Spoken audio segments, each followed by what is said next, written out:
No worries. My name is Inspector Lee Jeffries, that's L-E-E, and the surname's Jeffries. I'm the Inspector, Patrol and Support Services, Pine Rivers District. Okay, thank you. At about 11:30 this morning, police from Pine Rivers were dispatched to attend a domestic violence incident in Akuna Way at Mango Hill. On arrival, police were confronted by a male armed with a firearm attempting to leave the scene. Officers immediately engaged with the male and called upon him to drop the weapon. The male has turned the weapon on himself and fired a single shot. As a consequence, police immediately administered first aid and called on Queensland Ambulance, who attended immediately and rendered assistance to the male, but the male has since passed away. At this stage, the matter is in the hands of Ethical Standards Command, who are currently conducting investigations into the actions of police in responding to this incident. This incident highlights the inherent dangers that police face every day when responding to any job, particularly those that involve an element of violence. I also want to highlight the courageous actions of those police that were involved today in engaging with the male person in order to prevent any danger to the community, particularly when armed with a weapon.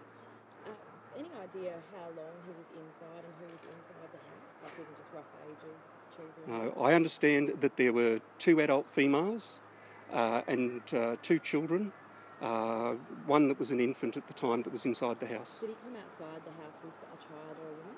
No, I understand he came outside the house. I know that there was another male person in the vicinity, but there was no female or male child. So he wasn't threatening to harm anyone as he came out of the house other than himself, presumably?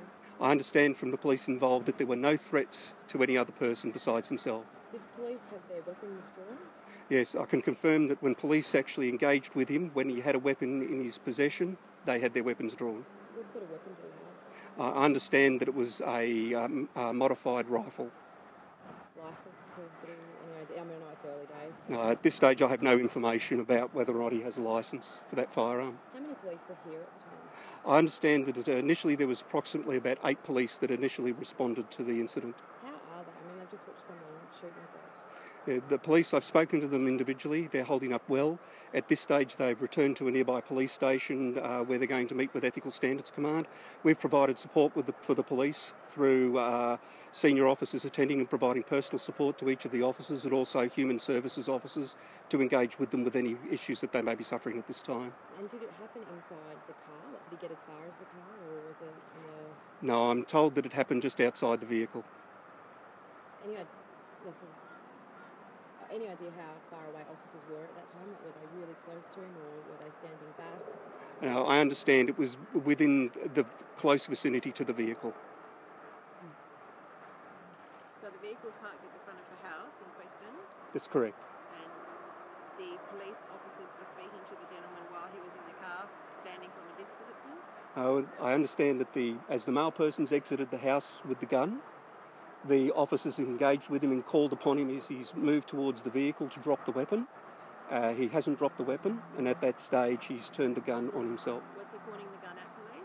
No, at this stage, that's yet to be clarified by the Ethical Standards investigation, but I haven't been given any information at this stage as to actually where the weapon was at the time coming from the house to the car. And where did the man shoot himself? I understand the man's inflicted a single shot to the temple.